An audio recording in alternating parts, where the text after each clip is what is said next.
இன்று நாங்கள் பொதுவுளச் சார்புடன் தொடர்புடைய சில விளக்கங்களை பார்க்கலாம் என நினைக்கின்றேன். பொதுவாக பொதுவுளச் சார்பானது போட்டி பரீட்சைகளில் நாங்கள் சந்திக்கும் ஒரு வினாபத்திரமாக அமையும். பொதுவாக பொதுவுளச் சார்பில் மொழித்திறன், கிரகித்தல் மற்றும் நிபந்தனை விளக்கங்கள், கோலங்களும் வடிவங்களும், கணிதத்திறன், இரகசிய குறியீடு திறன், கூற்றுக்கள், கணித சமன்பாட்டு குறியீடு மற்றும் உறவு முறைகள், தகவல் ஒழுங்கமைப்பு, வரிசை ஒழுங்கமைப்பு, வரைவுகள் இவ்வாறான தலைப்புகளில் வருவதுண்டு. எனவே நாங்கள் பொது உளச்சார்புடன் தொடர்புடைய வினாக்களை செய்யும்போது வேகம் விவேகம் இரண்டும் உள்ளவர்களாக காணப்படும் போதே பொது உளச்சார்பு பரீட்சையில் கூடுதலான புள்ளிகளை பெற முடியும் என்பதில் சந்தேகமில்லை. அந்த வகையில் நாங்கள் இன்று தகவல்கள் ஒழுங்கமைப்பு திறனுடன் தொடர்புடைய ஒரு வினாவை இன்று நாங்கள் பார்க்க உள்ளோம்.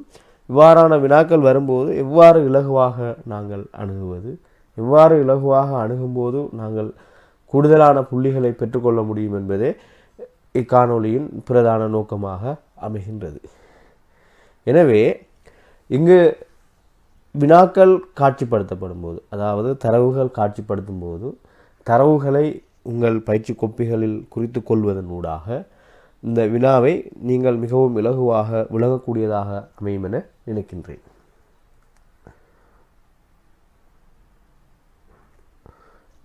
உங்களுக்கு தரப்பட்டுள்ள தரவு, கீழே தரப்பட்டுள்ள வினாக்கள் குறித்த ஒரு பரீட்சைக்கு தோற்றிய பரீட்சார்த்திகளினால் பாடங்களை தெரிவு செய்த முறை தொடர்பான கீழே உள்ள தகவல்களை சார்ந்துள்ளது. கீழே தரப்பட்டுள்ள வினாக்கள் குறித்த ஒரு பரீட்சைக்கு தோற்றிய பரீட்சார்த்திகளினால் பாடங்களை தெரிவு செய்த முறை தொடர்பான கீழே உள்ள தகவல்களை சார்ந்துள்ளது. A, B, C, D, E, F என்பன குறித்த ஒரு பரீட்சைக்குரிய 6 பாடங்கள். அதாவது ஒரு பரீட்சைக்குரிய 6 பாடங்கள் இங்கே தரப்பட்டுள்ளன. அப்பாடங்களை A, B, C, D, E, F என குறிக்கப்பட்டுள்ளது. இரண்டாவதாக உங்களுக்கு தரப்பட்டுள்ள தரவு அந்த பரீட்சைக்கு தோற்றும் ஒவ்வொரு பரீட்சார்த்தியும் கீழே உள்ள நிபந்தனைகளுக்கு ஏற்ப அமைமுகமாக தெரிவு செய்யப்படும் எந்த ஒரு 3 பாடங்களை மட்டும் கட்டாயம் தோற்ற வேண்டும். இங்கே 3 பாடங்களை மட்டும் என்பது மிக முக்கியமான ஒரு விடயமாகும். எனவே வினாக்களை அணுகும்போது முக்கியமான இடங்களில் கோடுகள் இட்டுக்கொள்வது எங்களுக்கு இன்னும் அந்த குறிப்பிட்ட வினாவை இலகுவாக செய்வதற்கு ஒரு வழியாக அமையும். எனவே இத்தரவுகளை உங்கள் பயிற்சி புத்தகங்களில் குறித்து கொள்ளும் போது நாங்கள் கேட்கப்படும் வினாக்களை இங்கு செய்து காட்டும்போது உங்களுக்கு இலகுவாக செய்யக்கூடியதாக அமையும்.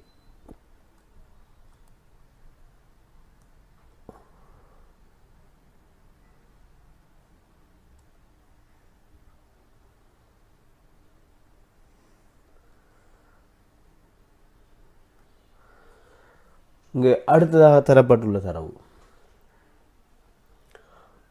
பாடம் ஏயை தெரிவு செய்ய வேண்டுமாயின் பாடம்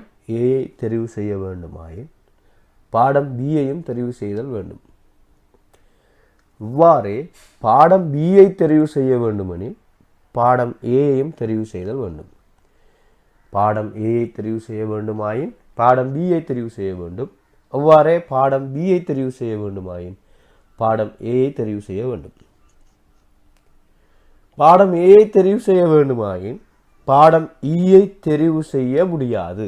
பாடம் ஏயை தெரிவு செய்ய வேண்டுமாயின் பாடம் ஈயை தெரிவு செய்ய முடியாது. சி அல்லது டி போன்ற எந்த ஒரு பாடத்தை தெரிவு செய்வதாயின் பாடம் எஃப்ஐ தெரிவு செய்ய முடியாது.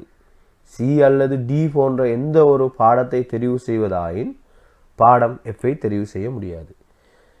மேலே தரப்பட்டுள்ள ஒழுங்குகளுக்கு அமைய கடந்த வருடம் நடைபெற்ற பரீட்சையில் அந்த பாடங்களை தெரிவு செய்த பரீட்சார்த்திகளின், அதாவது மாணவர்களின் எண்ணிக்கை கீழே காட்டப்பட்டுள்ளது. ஏ என்னும் பாடத்தை 70 மாணவர்களும், பி என்னும் பாடத்தை 70 மாணவர்களும், சி என்னும் பாடத்தை 90 மாணவர்களும், டி என்னும் பாடத்தை 85 மாணவர்களும், இ என்னும் பாடத்தை 70 மாணவர்களும், எஃப் என்னும் பாடத்தை 35 மாணவர்களும் தெரிவு செய்துள்ளனர். அதாவது இதுதான் எங்களுக்கு தரப்பட்ட தரவு. இந்த தரவை சரிவர தெரிந்து ஒழுங்குபடுத்துவதன் மூலம் இதன் ஊடாக வினாவப்படும் வினாக்களை மிக இலகுவாக செய்து கொள்ள முடியும். எனவே இத்தரவுகளை சரியாக குறித்து கொள்ளுங்கள்.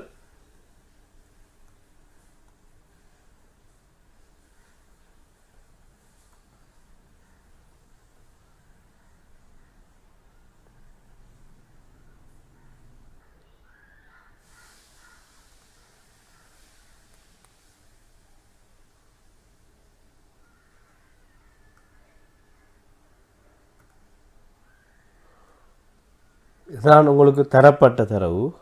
என்னும் பாடத்தை எடுக்கும் பரீட்சார்த்திகளின் எண்ணிக்கை 70, B 70, C 90, D 85, E 70, F 35.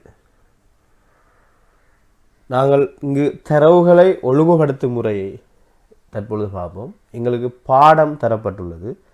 பாடங்களாக A, B, C, D, E, F இவை யாவும் பாடம். பொதுவாக இப்பரீட்சைக்கு தோற்றுமானவர்கள் இவ்வாறு பாடங்களில் ஏதாவது 3 பாடத்தை மட்டுமே தெரிவு செய்ய வேண்டும் என்பது எமது வினாவின் கேட்கப்பட்ட மிக முக்கியமான ஒரு கூற்றாகும்.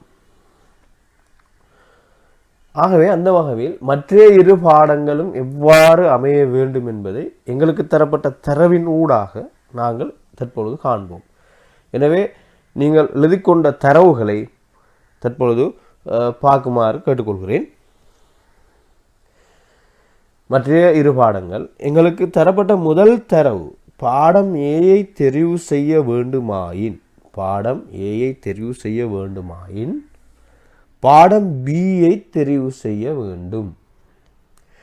அவ்வாறே பாடம் பியை தெரிவு செய்ய வேண்டுமாயின் பாடம் ஏயை தெரிவு செய்ய வேண்டும். அடுத்த தரவு எங்களுக்கு தரப்பட்ட அடுத்த தரவு பாடம் ஏயை தெரிவு செய்ய வேண்டுமாயின் பாடம் ஈயை தெரிவு செய்ய முடியாது. அதேபோல் பாடம் சி அல்லது டி ஆகிய 2 பாடங்களையும் தெரிவு செய்வதாயின் பாடம் எஃப்ஐ தெரிவு செய்ய முடியாது. இது எங்களுக்கு தரப்பட்ட தரவு. ஆகவே பாடம் சி அல்லது டியை தெரிவு செய்ய வேண்டுமாயின் பாடம் எஃப்ஐ தெரிவு செய்ய முடியாது என்பதன் விளக்கம் எஃப் என்னும் பாடத்துடன் சியும் டியும் வராது. எஃப் என்னும் பாடத்துடன் சியும் டியும் பாடம் சேர்வைகளாக வர முடியாது. எனவே எங்களுக்கு தரப்பட்ட தரவுகளை இந்த முறையில் நாங்கள் ஒழுங்குபடுத்தும் போது வினவப்படும் வினாக்களை மிகவும் இலகுவாக செய்யக்கூடியதாக அமையும். இங்கு ஏ இருந்தால் பி இருந்தால் ஏ என்பதன் போது நாங்கள் தெளிவாக விளங்கி கொள்ள வேண்டும். ஏ பி ஆகிய 2 பாடங்களுடன் சேர்த்து மற்ற 3வது ஒரு பாடத்தை நாங்கள் தெரிவு செய்தல் வேண்டும். ஆகவே ஏயும் பியும் ஒன்றாக இருக்க எங்களுக்கு ஏபியுடன் சேர்த்து 3வது பாடமாக வருவதற்கு மொத்தம் 4 பாடங்கள் உண்டு. C D E F. ஆனால் ஏ இருந்தால் இ இருக்க முடியாது என்பதால் ஏபியுடன் சி வரலாம், டி வரலாம், எஃப் வரலாம். ஆகவே ஏபியுடன் சேர்ந்து எடுக்கக்கூடிய பாடத்தொகுதியாக ஏபிசி, ஏபிடி, ஏபிஎஃப் போன்ற 3 தெரிவுகளும் எங்களுக்கு வரும். அதேபோல் சி டி ஆகிய பாடங்களுடன் சி அல்லது டியுடன் எஃப் வர முடியாது என்பதால் சியுடன் அடுத்ததாக எங்களுக்கு வருவதற்கு சியும் டியும் சேர்ந்து வரும்போது சியும் டியும் ஒரு சேர்வையாக கொண்ட போது இ என்னும் பாடம் வருவதற்கு மாத்திரமே வாய்ப்புள்ளது. ஏனென்றால் சியும் டியும் 2 பாடங்கள் வந்தால் ஏ தனித்து வர முடியாது, பியும் தனித்து முடித்து வராது. ஏனெனில் ஏயும் பியும் எப்போதும் சேர்ந்தே வரும். அந்த வகையில் சியும் டியும் 2 பாடங்களாக வரும்போது எங்களுக்கு சிடியுடன் சேர்ந்து வரக்கூடிய ஒரே ஒரு பாடம் இ ஆகும். எனவே ஒழுங்கமைப்புகளை தாண்டி எங்களுக்கு 3 பாடங்கள் தெரிவு செய்வது தொடர்பாக இதில் பார்ப்போமாக இருந்தால் வேறு எந்த தரவுகளையும் பெற முடியாதுள்ளது. ஆகவே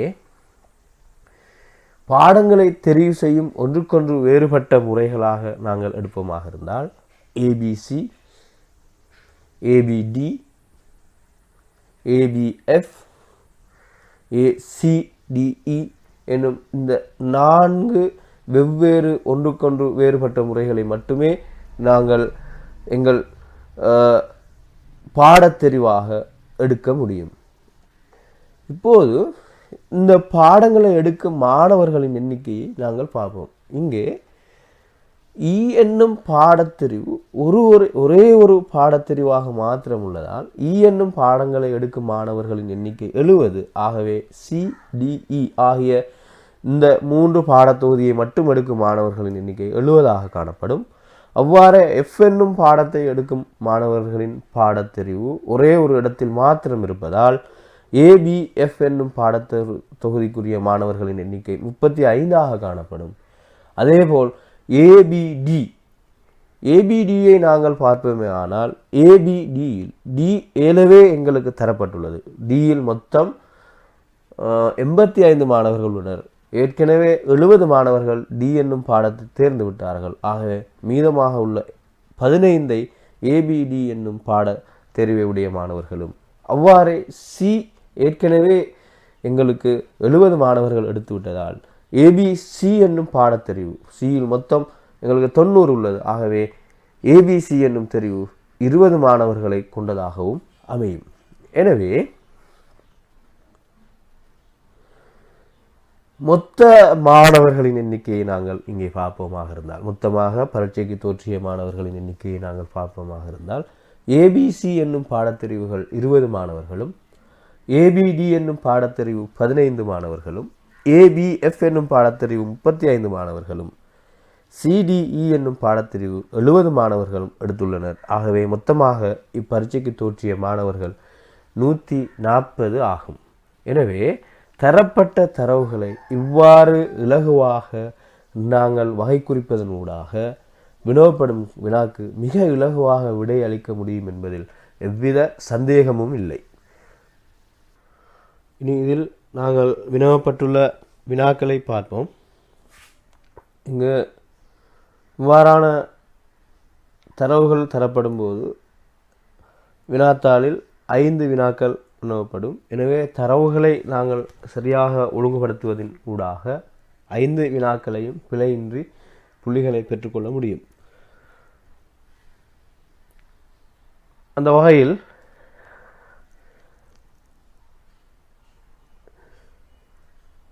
எங்களுக்கான முதல் வினா 3 பாடங்களையும் தெரிவு செய்வதில் ஒன்றுக்கொன்று வேறுபட்ட எத்தனை முறைகள் உள்ளன? எங்களுக்கான முதல் வினா 3 பாடங்களையும் தெரிவு செய்வதில் ஒன்றுக்கொன்று வேறுபட்ட எத்தனை முறைகள் உள்ளன? இங்கே 3 பாடங்களையும் தெரிவு செய்யும் ஒன்றுக்கொன்று வேறுபட்ட முறைகளாக 4 முறைகள் உள்ளன. 1, 2, 3, 4 ஏபிசி, ஏபிடி, ஏபிஎஃப், சிடிஇ. ஆகவே எங்களுக்கு கேட்கப்பட்ட முதல் வினாவுக்குரிய விடை 4 ஆகும். எங்களுக்கு கேட்கப்பட்ட முதல் வினாவுக்குரிய விடை 4 ஆகும். அவ்வாறு எங்களுக்கான இரண்டாவது வினா கடந்த பரீட்சைக்கு தோற்றிய பரீட்சார்த்திகளின் மொத்த எண்ணிக்கை எவ்வளவு? கடந்த பரீட்சைக்கு தோற்றிய பரீட்சார்த்திகளின் எண்ணிக்கை மொத்த எண்ணிக்கை எவ்வளவு? மேலே உள்ள தரவுகளை நீங்கள் பார்ப்பீர்களானால் பரீட்சார்த்திகளின் மொத்த எண்ணிக்கை எங்களுக்கு 140 ஆகும். பரீட்சார்த்திகளின் மொத்த எண்ணிக்கை 140 ஆகும். எங்களுக்கான மூன்றாவது வினா ஏபிசி என்ற 3 பாடங்களையும் தெரிவு செய்த பரீட்சார்த்திகளின் மொத்த எண்ணிக்கை எவ்வளவு? ஏபிசி என்ற 3 பாடங்களையும் தெரிவு செய்த பரீட்சார்த்திகளின் மொத்த எண்ணிக்கை எவ்வளவு? ஏபிசி என்னும் 3 பாடங்களையும் தெரிவு செய்த பரீட்சார்த்திகளின் எண்ணிக்கை மேலே உள்ள நாங்கள் ஒழுங்குபடுத்திய தரவுக்கு அமைய 20 பரீட்சார்த்திகள் ஏபிசி என்னும் 3 பாடங்களையும் எடுத்துள்ளனர். அதுபோல் ஏபிடி என்னும் 3 பாடங்களையும் 15 பரீட்சார்த்திகளும், ஏபிஎஃப் என்னும் பாடங்களை 35 பரீட்சார்த்திகளும், சிடிஇ என்னும் பாடங்களை 70 பரீட்சார்த்திகளும் எடுத்துள்ளனர். இங்கு கேட்கப்பட்ட வினா ஏபிசி என்னும் 3 பாடங்களையும் எடுத்த பரீட்சார்த்திகளின் எண்ணிக்கை எத்தனை? ஆகவே எங்கள் வினாக்குரிய விடை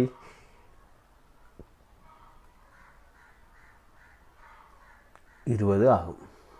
எங்களுக்கான 4வது வினா பாடம் சி உடன் பாடம் டிக்கு தோற்றிய பரீட்சார்த்திகளின் மொத்த எண்ணிக்கை. மேலே உள்ள தரவு ஒழுங்கமைப்பை நீங்கள் பார்ப்பீர்களானால் 70 மாணவர்கள் சியுடன் டி தோற்றிய மாணவர்களாக காணப்படுவர். அதேபோல் எங்களுக்கான 5வது வினா பாடம் பியுடன் பாடம் எஃபிற்கு தோற்றிய பரீட்சார்த்திகளின் மொத்த எண்ணிக்கை எத்தனை என்று வினவப்பட்டுள்ளது. அதற்கான விடை 35. இதையும் நாங்கள் மேலே ஒழுங்கு செய்த அட்டவணையிலிருந்து கண்டுகொள்ளலாம். எனவே இவ்வாறான வினாக்கள் கேட்கப்படும் போது நாங்கள் தரப்பட்ட தரவுகளை சரியாக ஒழுங்கமைப்பதன் மூலம் கேட்கப்படும் வினாக்களை இலகுவாக விடையளித்து கூடுதலான புள்ளிகளை பெற்று கேட்கப்படும் பரீட்சையில் சிறந்த புள்ளிகளை பெற்று எங்களுக்கு தேவையான துறைக்கு செல்வதற்கு ஏதுவாக அமையும் என்பதில் எவ்வித சந்தேகமும் இல்லை. மீண்டும் எங்களுடன் இணைந்திருங்கள். நன்றி.